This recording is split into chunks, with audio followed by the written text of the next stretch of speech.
तो देखिए, जो सर्वतोभद्र चक्र है आज से बिल्कुल बिगनिंग से स्टार्ट कर रहे हैं ताकि किसी को भी कोई दिक्कत ना हो।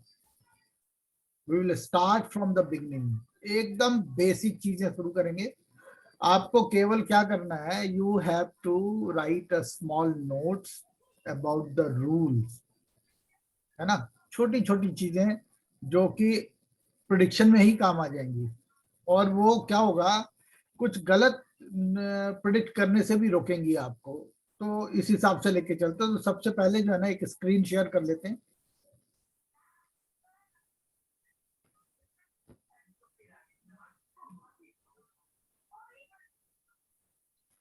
ठीक है, अब आप देखिए ये सर्वतोभद्र चक्र का जो ग्राफ बना हुआ है, जो चार्ट बना हुआ है, इसमें हम सबसे पहले लेके चलते हैं कि प्लैनेट जो है वो जिस किसी भी स्टार पे चल रहा होगा, वो कैसे जो है ना आपके पंचसलक को देखता है। पंचसलक मीन्स योर कॉन्सोनेंट।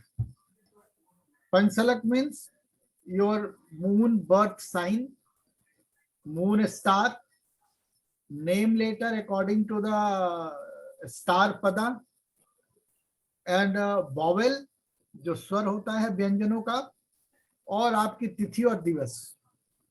ठीक है ना। तो सबसे पहले हमने आपको बोला था, आपको याद रखना है कि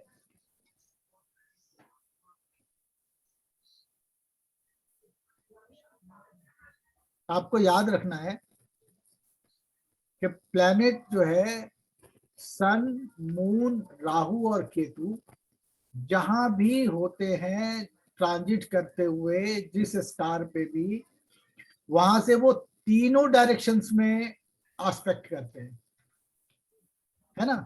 तो सबसे पहले यहाँ पे राहु को पकड़ लेते हैं। ये आपका राहु है।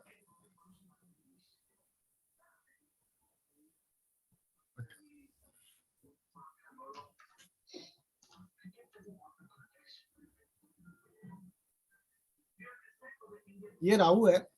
तो राहु जो है वो तीनों डायरेक्शन में देखेंगे। कैसे देखते हैं, डायगोनल देखेंगे। ये यहां से ये कहाँ देखेगा, भरणी को।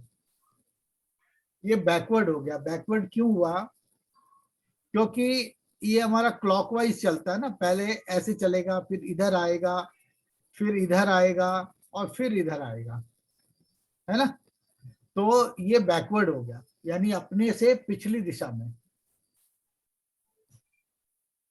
Current direction from the backward direction, जहां पे वो आया है। तो किधर से आया था, ये इधर से होकर के तब इधर आया था। फिर दूसरा क्या है, ये जो राहु है वो कहां से देखना शुरू करेगा, इधर से डायगोनल देखना शुरू करेगा। ए टॉरस, ये नंदा तिथि, फिर इसको यहां, यहां, है ना, और यहां, ऐसे देखेगा। उसके बाद जो तीसरा इसका जो है, ये आपका फॉरवर्ड डायरेक्शन है। क्यों, क्योंकि ये इधर के बाद किधर जाएगा, नेक्स्ट डायरेक्शन में। ईस्ट से किधर जाएगा, साउथ में। इसलिए ये इसको बोलेंगे फास्ट। फास्ट का मतलब जो आगे को जा रहा है, फॉरवर्ड जा रहा है। रेट्रोगेट का मतलब जो बैकवर्ड जा रहा है। तो ये आपकी अगर करंट ट्रांजिट पोजीशन है प्लैनेट की, तो यहां से फास्ट डायरेक्शन, ये उससे अगली दिशा में पड़ने वाला नक्षत्र है, सामने बिल्कुल डायगोनल। और वक्री जो प्लैनेट होगा वो यहाँ से पीछे वाले डायरेक्शन में देखेगा। और जो नॉर्मल स्पीड वाले प्लैनेट होंगे वो अपने से ठीक सामने वाले देखेंगे। तो यहाँ पे क्या देखेंगे, ये कृतिका में बैठा है, तो यहाँ से ये सामने श्रवण को देखेगा। तो राहु केतु, यानी कि अगर आपको मैं वैसे बताऊं तो राहु, ठीक है जी, केतु, सन एंड मून, ये एक साथ तीनों डायरेक्शन में देखते हैं। ठीक है ना, क्लियर हो गया। तो सन यहाँ पे है, तो सन क्या करेगा, ये वापस, सॉरी, सन यहाँ पे है तो ये क्या करेगा, ये वापस देखना शुरू करेगा अपने से सामने, धनिष्ठा नक्षत्र को देखेगा, फिर अपने से फॉरवर्ड देखेगा यहाँ पे अनुराधा को, और यहां से ये वापस बैकवर्ड जो है वो देखेगा कृतिका को।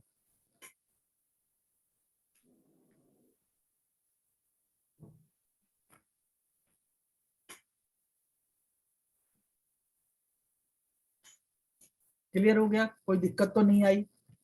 अब ये मून की बात अगर हम करते हैं तो मून यहाँ से ये बैकवर्ड देखेगा, क्योंकि इससे ये वाला दिशा बैकवर्ड है, और सामने देखना होगा तो ये सामने देखेगा।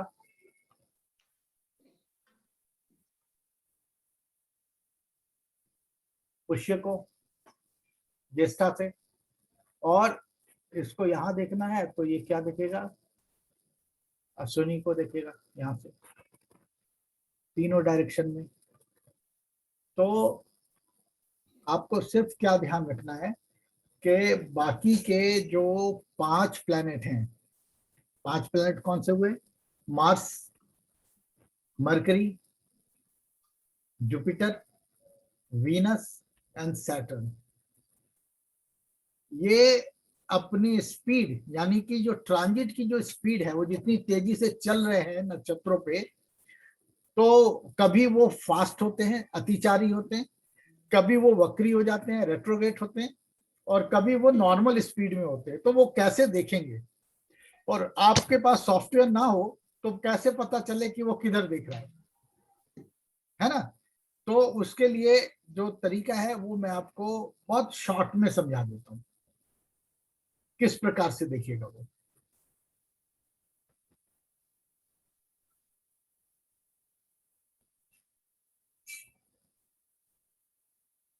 अब आप देखो,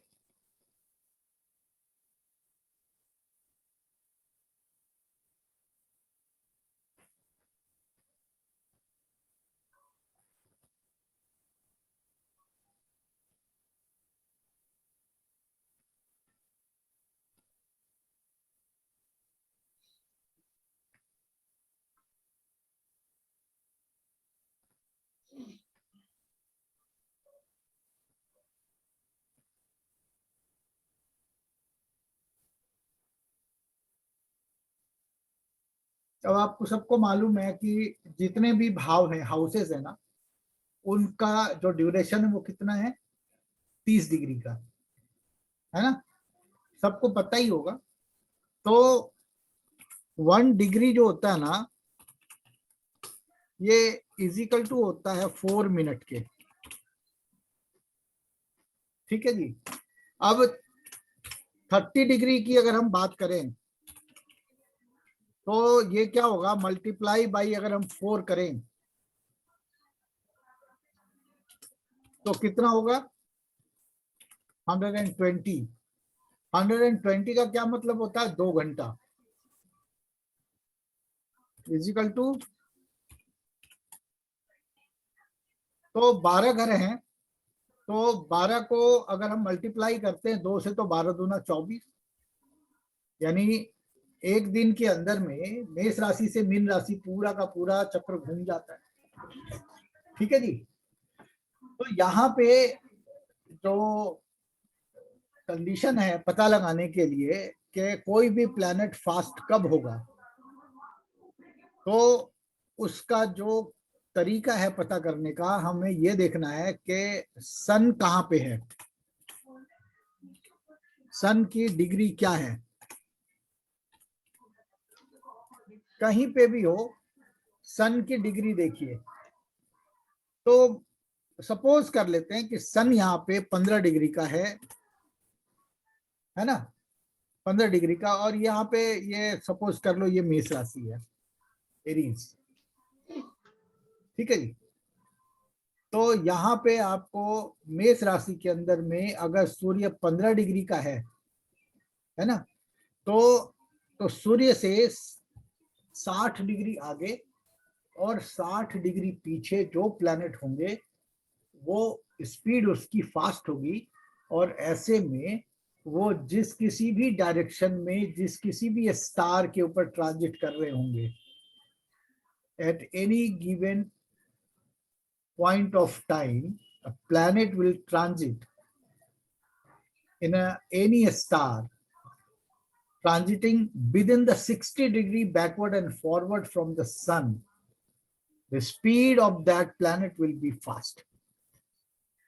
In such a condition, planet will aspect forward, यानी कि अपनी दिशा से वो अगली दिशा जिसपे वो जाने वाला है उसको देखेगा।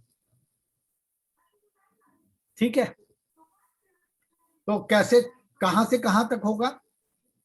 तो ये यहां से यहां तक 15 डिग्री अगर हम लेके चलते हैं, यहां पे अगर 15 डिग्री लेंगे तो ये क्या बनेगा? 30 डिग्री।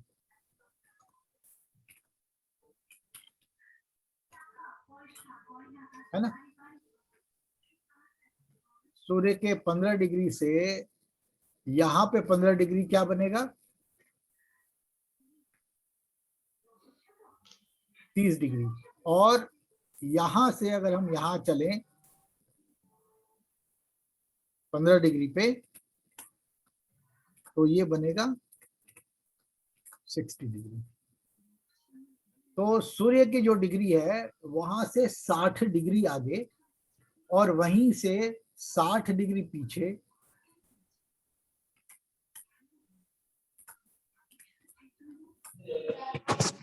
सर एग्जैक्ट 60 डिग्री हाँ, या उससे थोड़ा ज्यादा हो तो? देखो ये अप्रॉक्स माना गया है, अप्रॉक्स माना गया है। और आप इसको नहीं तो पंचांग में आप देखिए कि प्लैनेट की गति क्या है, लेकिन ये उससे कुछ एक मिनट ही आगे पीछे में ये फास्ट हो जाता है। इसलिए एक स्थूल तरीका है ये पता करने का, तो वो मैंने आपको बता दिया। यहाँ पे 15 डिग्री का मतलब हो गया ये 30 डिग्री हो गया, और यहां से इस घर के अंदर 15 डिग्री पे कोई प्लैनेट हो तो ये 60 डिग्री का डिस्टेंस बना लेता है।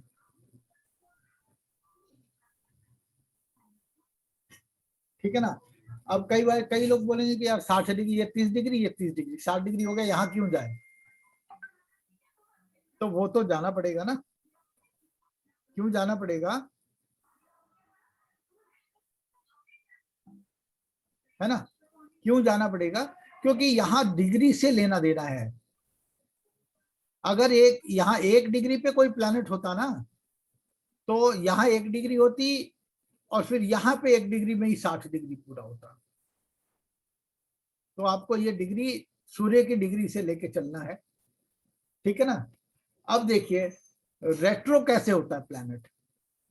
तो एक साधारण सा अनुमान है रेट्रो के लिए सूर्य से, अच्छा ये विद इन द, ये यहां लिख देता हूं ताकि आपको याद रहेगा।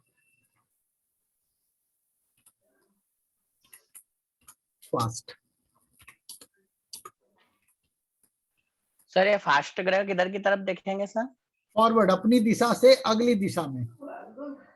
अ planet within the 60 degree from the सन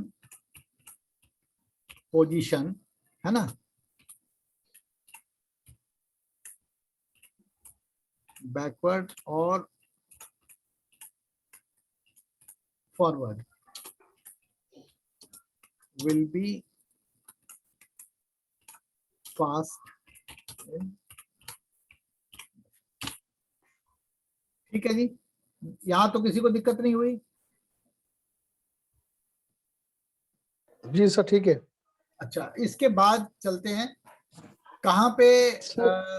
हाँ जी सर एक क्वेश्चन है, ऐसे मान लीजिए जो प्लेनेट के बारे में आप बता रहे हैं, अगर वो प्लेनेट जैसे अभी आप ही कह रहे हो रेट्रो हो जाए, उल्टा हो जाए, तो फिर क्या फर्क पड़ेगा? भाई, उल्टा वक्री हो जाएगा तो जिस दिशा में भी वो ट्रांजिट कर रहा है वहां से बैकवर्ड डायरेक्शन में देखना शुरू करेगा। ओ ठीक है। और वो आपको बताऊं, प्लैनेट जब किसी स्टार को देखता है तभी रिजल्ट देता है। जब किसी जातक की कुंडली खोला है आपने और उसके पंचलक को देख रहा है तभी वो अपना रिजल्ट देगा। किसी और पंचलक को देख रहा है तो वहां कोई रिजल्ट नहीं आएगा, वो अभी दिखाऊंगा आपको, ठीक है ना। नॉर्मल बोलो, planet transiting 60 to 120 degree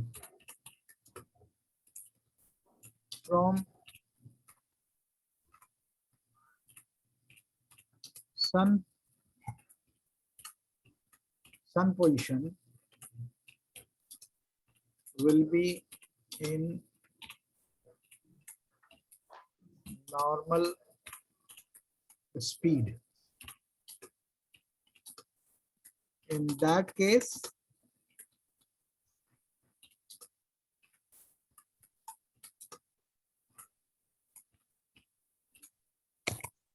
front अपने जो सामने वाला नक्षत्र होगा, यानी पूरब में है तो वो ठीक उसके सामने पश्चिम में जो प्लैनेट होंगे उसको देखेगा, स्टार होगा उसको देखेगा। और यदि वो उत्तर में होगा, नॉर्थ में होगा तो वो साउथ में देखेगा, साउथ में होगा तो नॉर्थ में देखेगा, वेस्ट में होगा तो ईस्ट में देखेगा।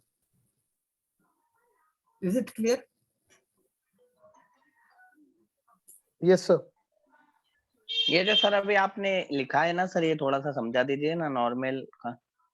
मैं बता तो रहा हूँ, 60 डिग्री से 120 डिग्री का डिस्टेंस हो, सूर्य जहां कहीं भी है वहां से 60 डिग्री से लेकर के 120 डिग्री तक अगर है, आगे चाहे पीछे, तो वो नॉर्मल स्पीड में होगा।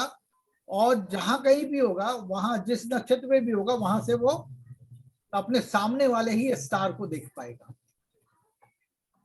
क्लियर हुआ? ठीक सर, ओके। अब आप देखो रेट्रो कैसे होते हैं।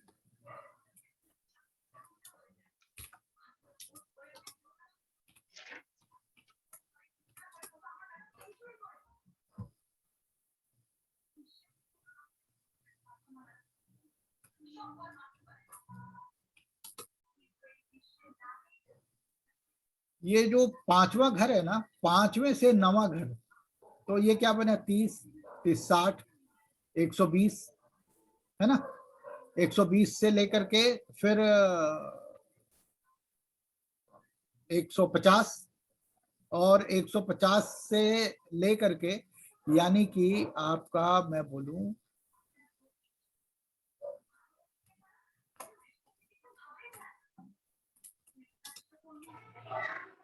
5th house to 9th house. 270 होगा सर। हाँ जी, हाँ जी, हाँ जी। 5th house to 9th house from sun position. एक शब्द लिख रहे हैं यहाँ पे, maybe retro. Maybe का मतलब हो भी सकता है और नहीं भी हो सकता है।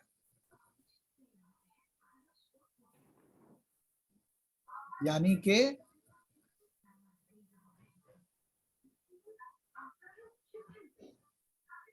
सूर्य से पांचवें, छठे, सातवें, आठवें और 9वें भाव में यदि कोई प्लैनेट चल रहा है तो वो रेट्रो हो भी सकता है और नहीं भी हो सकता है। तो पंचांग में तो स्पष्ट मिल जाता है आपको कि प्लैनेट रेट्रो इतने बजे से हो रहा है, ठीक है। अब एक और पोजीशन है रेट्रो की।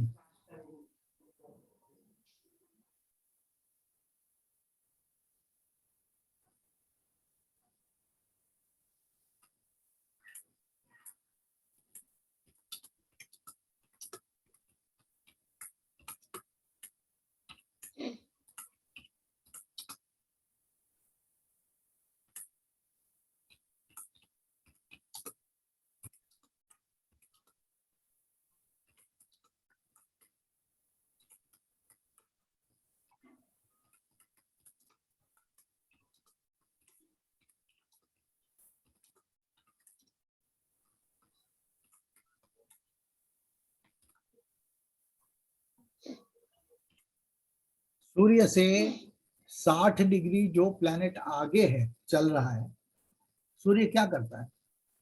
सूर्य के पीछे कोई प्लैनेट होगा, उसको अपनी तरफ खींच लेगा, बहुत तेज हो जाएगा वो। जो आगे होगा उसको अपनी तरफ खींच लेगा, है ना? तो जब वो अपनी तरफ खींचेगा आगे वाले प्लैनेट को,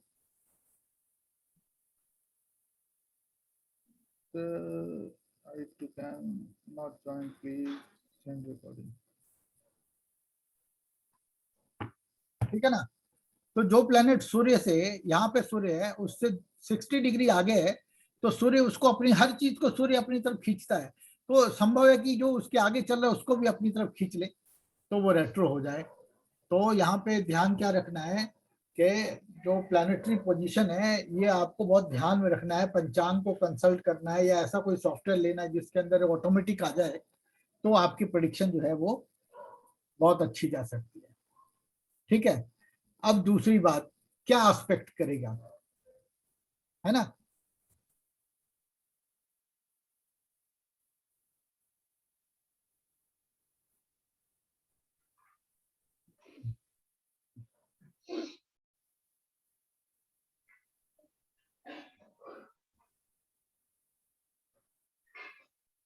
अब आप ये देखो, जो चीज समझने वाली है, मतलब प्लैनेट इन फास्ट मोशन और retrograde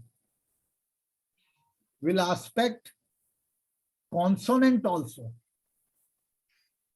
but the planet who is in normal speed will aspect only star to star.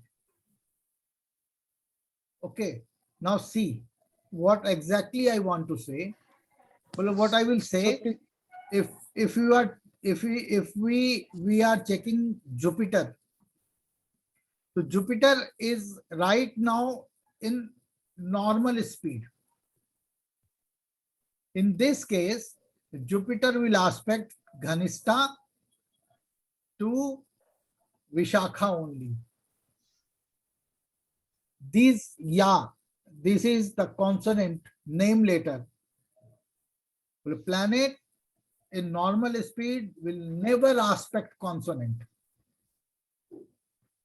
Only those planets who are either fast motion or in retrograde will aspect a star to a star along with the consonant.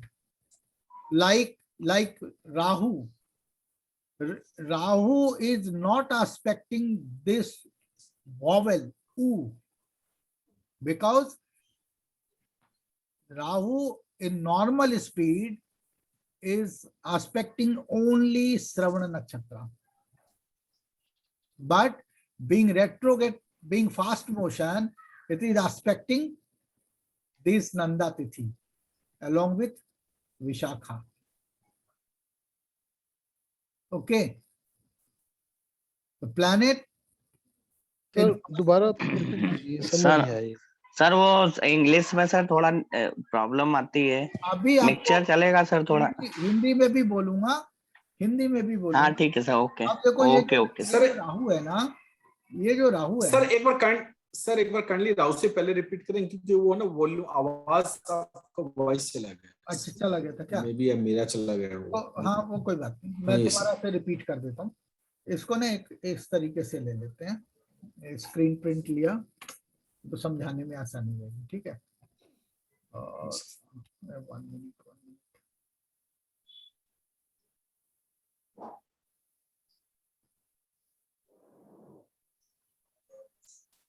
नमस्ते गुरुजी। नमस्कार नमस्कार।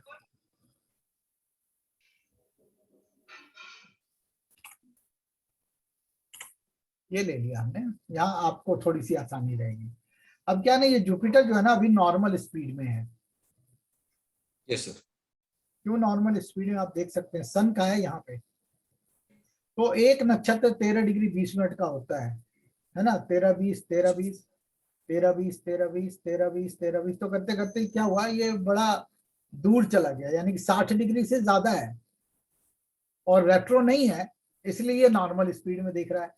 तो यहाँ पे जो Jupiter है वो केवल जब एस्पेक्ट करेगा तो केवल यहाँ पे विशाखा नक्षत्र को ही एस्पेक्ट करेगा।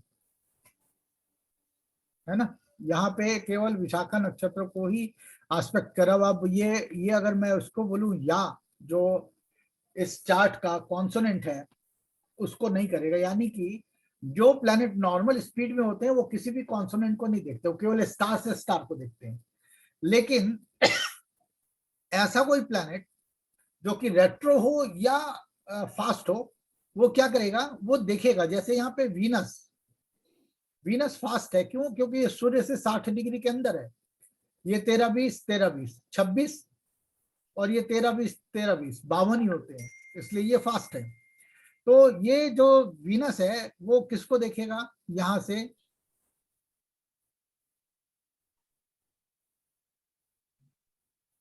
रेवती नक्षत्र को देखेगा, है ना। इसके अलावा और क्या क्या देख रहा है, ये देख रहा है भ को, कैप्रिकॉन को, एक्वेरियस को और धा को और रेवती को।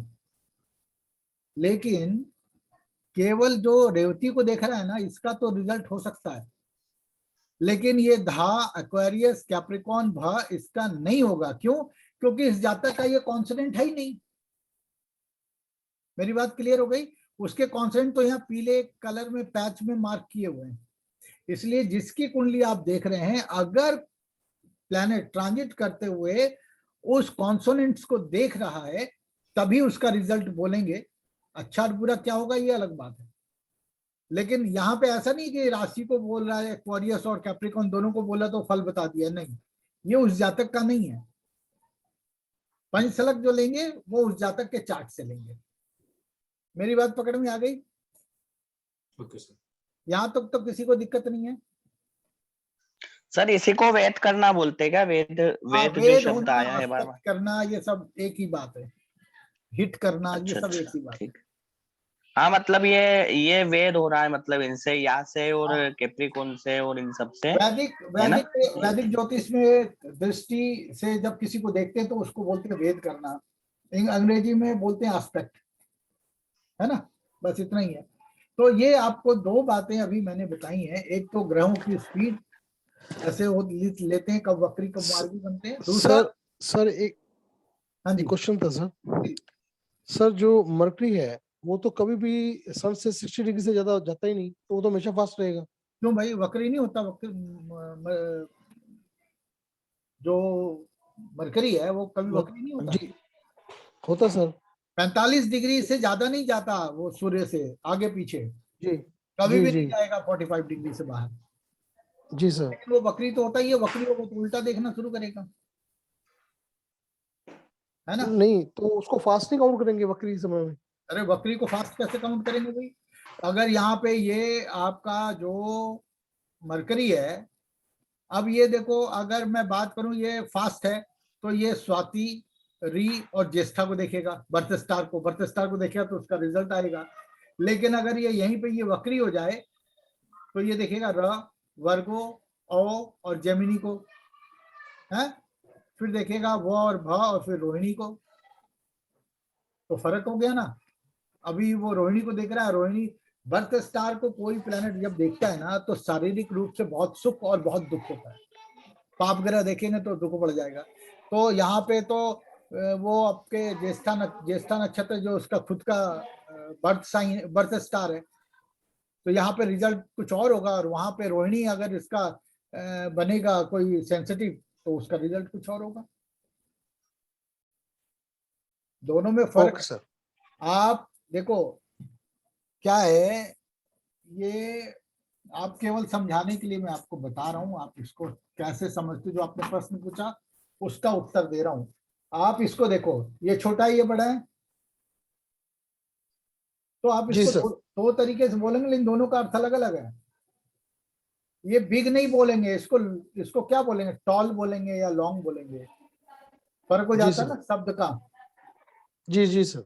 तो आप उस हिसाब से आप इसको उसी प्रकार से लीजिए जिस प्रकार से आपको बताया जा रहा है। वक्री ओके है सर। तो वो पिछली दिशा में देखेगा अपने से, तो जिसको देख रहा है उसका रिजल्ट अलग है। और फास्ट होगा तो किसी और डायरेक्शन में देख रहा है, जो नक्षत्र को देख रहा है वो नक्षत्र अलग है, तो उसका फल अलग है। तो आपको फल ही तो ठीक से बताना है। फल ही उल्टा बता दोगे तो कैसे चलेगा? वो देख कुछ और रहा, बता कुछ और रहे। जी sir. Looking London going Tokyo, कैसे चलेगा काम? सर एक क्वेश्चन है, हाँ जी। अगर कोई ग्रह अस्त है, जैसे सूर्य के साथ है वो अस्त है, वो हाँ। अपना रिजल्ट कैसे देगा? देखिए, जो प्लैनेट अस्त होते हैं, जो प्लैनेट अस्त होते हैं वो एस्पेक्ट तो करते ही हैं, क्या नहीं करते? लेकिन वो वीक हो जाते हैं, उनका फल जो है वो डिफरेंटली इंटरप्रेट करना पड़ता है। सर वो भी आप सीखेंगे आगे, तो 1 by 1 चलेंगे ना, ठीक है? तो यहाँ पे किसी को कोई डाउट तो नहीं है। नॉर्मल स्पीड वाले प्लैनेट जैसे यहाँ जुपिटर है, वो यहाँ पे कुछ भी नहीं देख रहा है, इसको नहीं देख रहा है, केवल स्टार टू स्टार देख रहा है। लेकिन जो प्लैनेट फास्ट या रेट्रो है, वो एक नक्षत्र से दूसरे नक्षत्र को देखने के साथ साथ बीच में आने वाले कॉन्सोनेंट जो आपके कुंडली के अंदर है पंचसलक, उसको भी देखता है, उसका भी फल होता है। As simple as. अब आगे चलें इसके। अब चलते जी हैं, सर। अब चलते हैं आपका जो डायरेक्शन है वो कैसे अस्त होता है। तो जो डायरेक्शन आपका अस्त होगा, उस समय में यदि पाप प्रभाव बढ़ेंगे तो वो बड़ा ही बुरा रिजल्ट देगा। पुराने जमाने में राजाओं के यहाँ जब बच्चे पैदा होते थे, राजकुमार पैदा होते थे, तो वो अनाउंस नहीं करते थे कि कब पैदा हुआ। वो 1 दिन, 2 दिन, 3 दिन, 4 दिन, 10 दिन के बाद अनाउंस करते थे कि कब पैदा हुआ ये, छुपा लेते थे। उसका क्या कारण था? उसका कारण ये था कि जो दूसरे ज्योतिषी हैं दूसरे राजाओं के, उनको ये पता लग जाता था कि ये बच्चा आज पैदा अगर हुआ है तो चंद्रमा कौन से साइन में है, कौन से नक्षत्र में है, किस नक्षत्र के कौन से चरण में है, तो उसके नाम का अक्षर क्या है, और उस नाम के अक्षर से जो स्वर बनता है वॉवेल, वो क्या है, और तिथि क्या है। तो जब चढ़ाई करनी होती थी, वार करना होता था, युद्ध करना होता था, तो वो जो डायरेक्शन उस राजा का अस्त होता है, उसी टाइम पे वो चढ़ाई करते थे ताकि वो हार जाए। तो एक डायरेक्शन 3 महीने के लिए अस्त होता है और 9 महीने के लिए उदय होता है। ठीक है जी।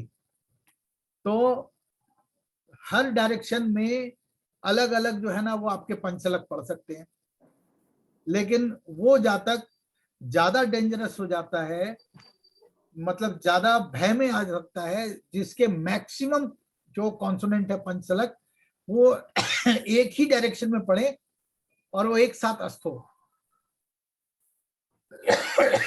अब देखो सर ये डायरेक्शन अस्त होना क्या चीज होती है सर ये? मैं अभी वही समझाने लग रहा हूँ। तो सूर्य जिस भी डायरेक्शन में चलता है, जैसे अगर सूर्य जो है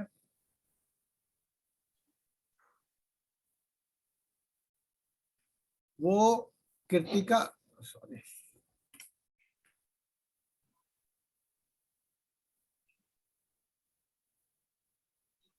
सूर्य कृत्तिका से लेकर के जब आश्लेषा पे होता है ना, तो जैसे ही कृत्तिका पे आएगा वैसे ही पूरब की दिशा अस्त हो जाएगी। अगर पूरब की दिशा के अंदर में उस जातक का कोई कॉन्सोनेंट पड़ता है तो वो भी अस्त हो जाएगा, है ना? किस में आने पर अस्त हो जाता है सर? कॉन्सोनेंट अस्त हो जाएगा। जैसे पूरब की दिशा या ये कृत्तिका और भरणी पे जब है, जो कॉर्नर में आ गया ना, यस सर। तो यहाँ पे ये अस्त हो जाएगा, लेकिन बाकी कोई भी चीज अस्त नहीं हो रही। अब ये जो डायरेक्शन है, अब इसका ये देखना है कि अब इसका यदि तो तिथि जो है ये नंदा तिथि पड़ता है तो ये भी अस्त हो यस गया, क्योंकि ये पूरब में पड़ रहा है ना? तो ये जो 2 पैचेस दिए हैं, एक तिथि के लिए दिया है और एक जो है वो दिवस के लिए दिया है। तो इसका चेक कर लेते हैं एक बार को। इसको यहाँ पे करते हैं स्टॉप, स्क्रीन शेयरिंग लेते हैं। यहाँ पे ये सॉफ्टवेयर ले लिया, हमने यही खोला था। यहाँ पे बेसिक डेटा में जाएंगे और इसकी जो तिथि है वो क्या है, चतुर्दशी।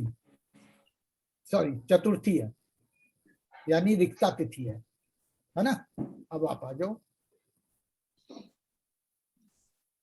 ये रिक्ता तिथि यानी कि इसकी तिथि जो है सूर्य के कृतिका से लेके अश्लेषा होने पे ये दिवस जिस दिन पैदा हुआ वो तो अस्त है, इसकी कोई ज्यादा वैल्यू नहीं है, लेकिन तिथि बची हुई है। यहां से लेकर के यहां तक अगर आता है तब भी कोई भी चीज अस्त नहीं है। क्यों? यहाँ पे कोई इसका बर्थ स्टार नहीं पड़ता है ना, और ना तो लियो, वर्गो और लीब्रा ये भी कोई उसका वो नहीं है साइन, तो वो भी नहीं। लेकिन जैसे ही वो अनुराधा पे आएगा, अनुराधा से लेकर के श्रवण तक जब तक वो रहेगा सूर्य का ट्रांजिट, चाहे उसकी दशा हो चाहे नहीं हो, ये पश्चिम की दिशा अस्त रहेगी। और ऐसे में उसका नक्षत्र अस्त हो गया, उसका जो नाम का अक्षर है वो अस्त हो गया, और उसका जो साइन है वो अस्त हो गया। ये तीन जो कॉन्सोनेंट है वो अस्त हो गए, है ना। अस्त होने का मतलब क्या हुआ कि ये आप ऐसे समझो कि एक आदमी अधमरा, एक सिपाही अधमरा हो गया। अब ऐसे में यदि कोई आके उससे लड़ने लग जाए तो क्या हालत होगी उसकी, वो ऑलरेडी मरा पड़ा है, तो वो बहुत जल्दी डिफीटेड यानी कि बहुत जल्दी हार जाएगा। इसका मतलब यह कि वो जातक बहुत परेशान हो जाएगा। अभी एक दूसरा लिंक देंगे आपको, आपने वो लिंक दोबारा लेना है, 1 मिनट में ये खत्म होगा, फिर इसके आगे जो विस्तार से समझाएंगे आपको।